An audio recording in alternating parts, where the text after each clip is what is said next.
सौराष्ट्रे सोमनाथं च श्रीशैले मल्लिकार्जुनम। 12 ज्योतिर्लिंगों में से सबसे पहले जिस ज्योतिर्लिंग की गिनती होती है वह है गुजरात में स्थित सोमनाथ महादेव की। तो आज हम लोग सोमनाथ के लिए जा रहे हैं। आप सबको हम सोमनाथ में कहाँ रुकना है, क्या क्या घूमने लायक जगह है, कहाँ खाना है, कहाँ रुकना है, कितना खर्चा होगा, ये सब आपको हम एक वीडियो में जानकारी देंगे। तो सूरत से मैंने टिकट बुक कर लिया है सोमनाथ के लिए। तो सोमनाथ जाने के लिए हमको वेरावल तक का टिकट बुक करना पड़ता है। तो हम लोग बातें करते करते वेरावल के लिए निकल गए। सवेरे 7 बजे हम लोग वेरावल पहुँचे।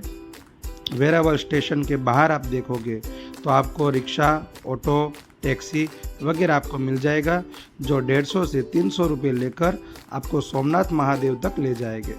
रास्ते में आपको कई सारे शिप, बोट्स देखने को मिलेंगे। यहाँ पे फिशिंग का उद्योग बहुत ज़्यादा है, इसलिए आपको थोड़ी दुर्गंध परेशान कर सकती है। तो अपने साथ जब भी आए तब परफ्यूम, डिओ स्प्रे लाना। ऑटो वाले आपको ले जाएंगे सबसे पहले यहाँ के ट्रस्ट के भवन में, लीलावती और महेश्वरी और सागर दर्शन। यहाँ पे 3 जो होटल है वो धर्मशाला जैसी है, क्योंकि ये ट्रस्ट का है, लेकिन आपको बहुत अच्छी सुविधा मिलेगी यहाँ पे। लेकिन एक बात आपको बता देता हूँ कि अगर आपने ऑनलाइन बुकिंग नहीं किया है तो आपको 10 बजे से पहले रूम अलाउड नहीं होंगे। तो 7 बजे आप पहुँच जाओगे तो आपको 2-3 घंटा बाहर रुकना पड़ेगा। तो हो सके तो फ्रेंड यहाँ पे रेट लिखा हुआ है, वीडियो स्टॉप करके आप देख सकते हो। ऑनलाइन बुकिंग करवा के आओगे तो अच्छा रहेगा। हम लोग गणेश लीला होटल में रुके थे, जो होटल मंदिर से बिल्कुल सामने है। रूम आप देख सकते हो, डबल बेड, एसी, 1500 रुपये किराया रहता है। जैसे ही बाहर देखोगे आपको मंदिर का अच्छा व्यू मिलेगा। आपको लगेगा कि आप मंदिर में ही खड़े हो। बिल्कुल मंदिर के सामने ही ये होटल है, गणेश लीला होटल। यहाँ पर आपको 1500 रुपये में एसी, 1200 रुपये में आपको नॉन एसी भी मिल जाएगा। बहुत सारी होटल है जहाँ पे आपको सस्ते में भी मिल जाएगा, लेकिन मंदिर व्यू, सागर व्यू यहाँ पे अच्छा रहता है, इसलिए हमने ये रूम बुक किया था। तो फ्रेंड ये है धर्मेश भाई हमको पूरा सोमनाथ का साइट सीन करवाएंगे। तो सबसे पहले धर्मेश भाई हमको ले जा रहे हैं सोमनाथ दादा के दर्शन के लिए, जो यहाँ पर सामने ही स्थित है। गणेश लीला होटल से जैसे ही निकलोगे सामने ही है। गणेश भाई हमको पूरा साइट सीन करवाएंगे। हम लोग अभी आ गए हैं सोमनाथ मंदिर के पटांगण में। तो ये जो है यहाँ पे आपका mobile, camera, purse, bag, handbag, smart watch सब यहाँ पे जमा करवाना पड़ता है, क्योंकि अंदर अलाउड नहीं है। सामने देखते हैं आप जो है वो प्रवेश द्वार है, एंट्री है, और उसके ठीक सामने यहाँ पे सब फ्री है।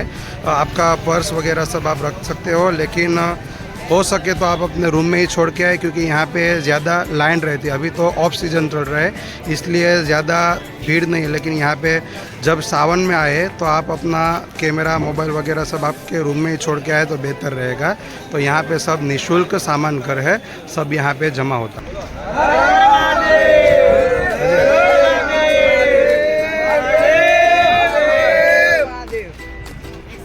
तो महादेव के जयकारे के साथ हम लोग दर्शन करने के लिए निकल गए हैं।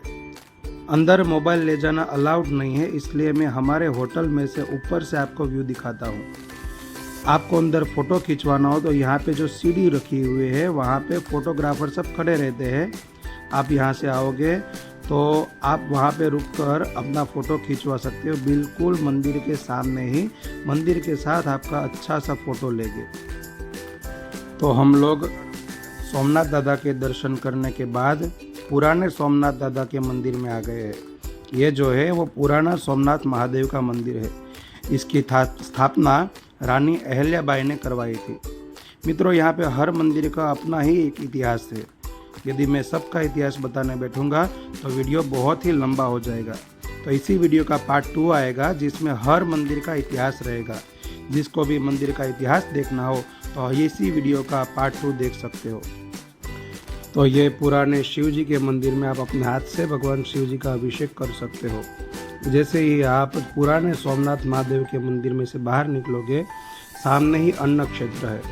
टोकन लेकर आपको मुफ्त में भगवान शिव जी का प्रसाद दोपहर के 11:30 से 12 बजे के बीच में हमने खूब प्रेम से भगवान का भोजन लिया, तृप्त हुए और वहाँ से सीधे निकल गए बाणगंगा। यह है बाणगंगा। यहीं से जरा नाम के पार्थी ने भगवान श्री कृष्ण के पैरों में बाण मारा था, इसलिए इस जगह को बाणगंगा बोलते हैं। यहाँ पे 3 शिवलिंग है। शिव जी को आप दूध चढ़ा सकते हो और समुद्र के पास में ही है, इसलिए आप खूब प्रेम से जल भी चढ़ा सकते हो। यहाँ पे जैसे सामने देखोगे आपको मोती वाले दिखेंगे, शंख मोती वगैरह आपको रियल मोती निकाल के वो उसमें से देंगे।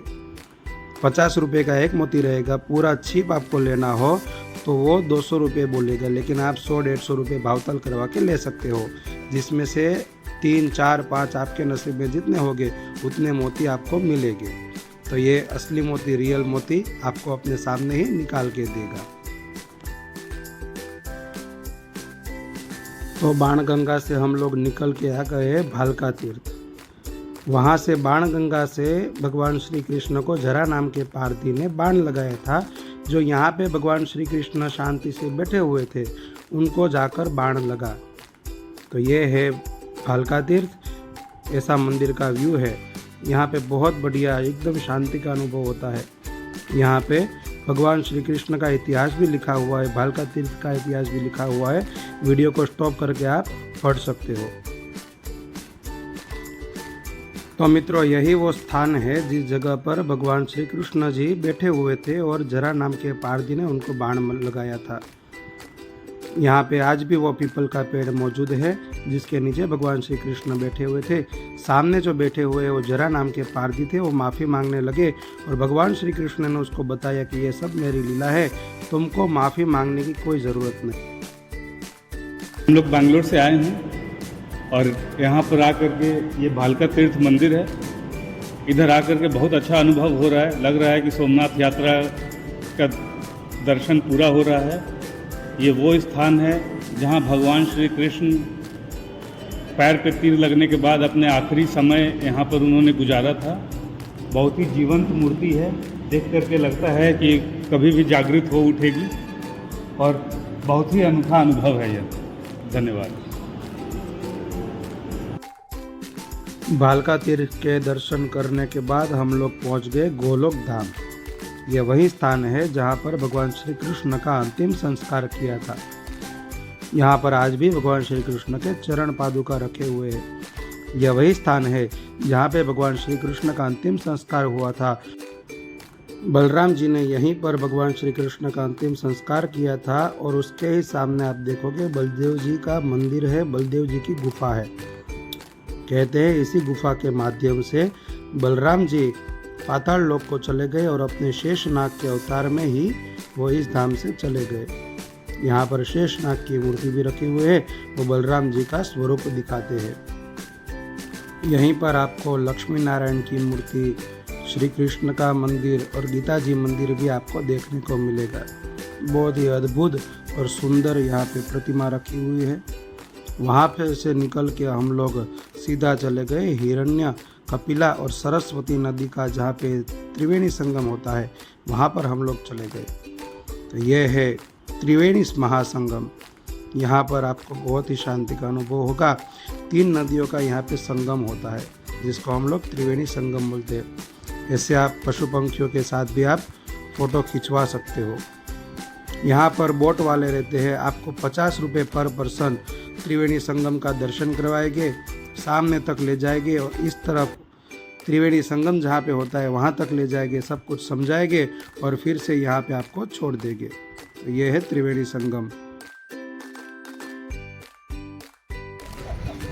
यह है कामनाथ महादेव मंदिर, शंकराचार्य का मठ है यहाँ पे। और उसके ऊपर जो आपको दिख रहा है वो 5 पांडवों की गुफा है और भगवान सूर्य नारायण का मंदिर है। सोमनाथ के बाजू में ही है, तो यहाँ पर भी आप जरूर पधारिएगा। सोमनाथ मंदिर से थोड़े ही दूर है सामने ही श्री राम मंदिर। राम मंदिर खूब ही सुंदर, खूब ही अद्भुत है। यहाँ पे आपको बिल्कुल शांति का अनुभव होगा। आधे घंटे 1 घंटे आप यहाँ पे बैठ भी सकते हो। बहुत ही सुंदर प्रतिमा है, श्रृंगार वगैरह भी यहाँ पे बहुत अद्भुत किया हुआ है। वहाँ से निकलकर हम लोग चले गए वेणेश्वर महादेव का मंदिर में। यह मंदिर का इतिहास तो बहुत ही अद्भुत लगा हमको। इस मंदिर का इतिहास हमको यहाँ पे एक पुजारी की जो पुजारी थे उन्होंने हमको समझाया। उसका इतिहास भी हम दूसरे वीडियो में रखेंगे। पार्ट 2 में इनका इतिहास आएगा, आप जरूर सुनिएगा। वेणेश्वर महादेव के मंदिर से निकल के हम लोग सीधा भीड़भंजन महादेव के दर्शन के लिए गए। यहाँ पर भी दक्षिण मुखी गणेश जी का आपका दर्शन हो गए। वहाँ से निकलकर हम लोग प्राची के लिए निकल पड़े। प्राची जाते समय बीच में हमको गोरखमढ़ी में गोरखनाथ महादेव का मंदिर मिला। यहाँ का भी इतिहास अद्भुत है। बापूजी ने हमको यहाँ का इतिहास बताया। सोमनाथ से 14 किलोमीटर आगे गोरखमढ़ी गांव है। गोरखनाथ जी ने यहाँ 12 साल तपस्या की दोपहरी के अंदर। आज भी इस जगह के अंदर अखंड जोत चलती है। तो गोरखमढ़ी का इतिहास जानकर हम लोग निकल गए प्राची के लिए। मित्रों, अभी तक के जो भी स्थान हमने देखे वो सिर्फ सोमनाथ के थे। ये प्राची तीर्थ जो है वो सोमनाथ से 30 किलोमीटर दूर है। तो यहाँ पर आपको स्पेशल आना पड़ेगा। लेकिन यहाँ का भी अद्भुत इतिहास है। सभी जगह पे आपको गुप्त सरस्वती मिलेगी, लेकिन यहाँ पर आपको सरस्वती देखने को मिलेगी। ये सरस्वती घाट है, प्राची तीर्थ है। प्राची तीर्थ के लिए बोला गया है कि 100 बार काशी 1 बार प्राची। तो यहाँ का भी इतिहास अद्भुत है। यहाँ के पंडित जैसी भी हमने यहाँ का इतिहास जाना। इनको मोक्ष पिप्पल बोलते हैं। यहाँ पे जल चढ़ाने से हमारे सभी पितरों को तृप्ति होती है और मोक्ष मिलता है।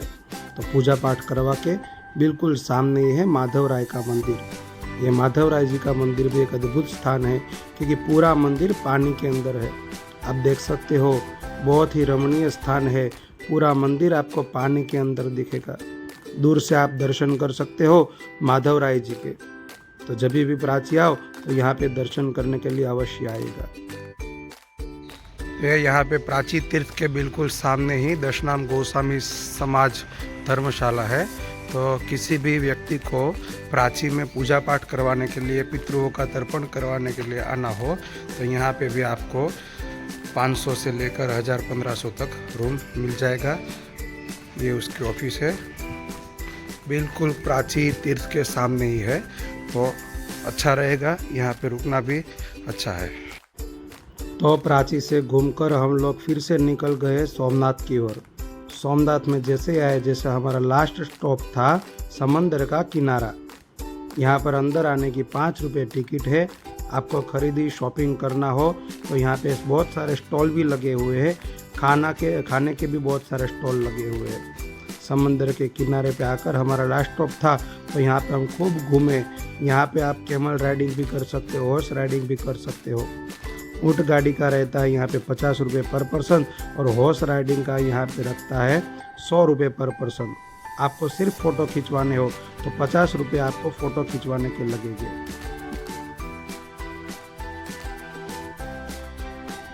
थोड़ा आधा घंटा जैसा हम लोग समंदर पे टहले। समंदर पे देखा तो यहाँ पे साइकिलिंग भी उपलब्ध है।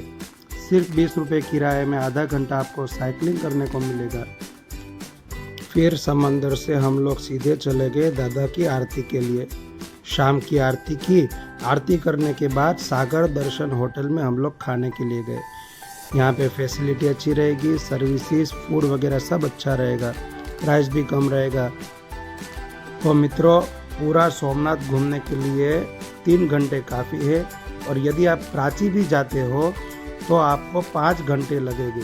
तो सोमनाथ की आप जब भी प्लान बनाओ तभी पूरा एक दिन लेके आने का और शांति से यहाँ पर घूमने का। बहुत ही बढ़िया है। मिलते हैं दूसरे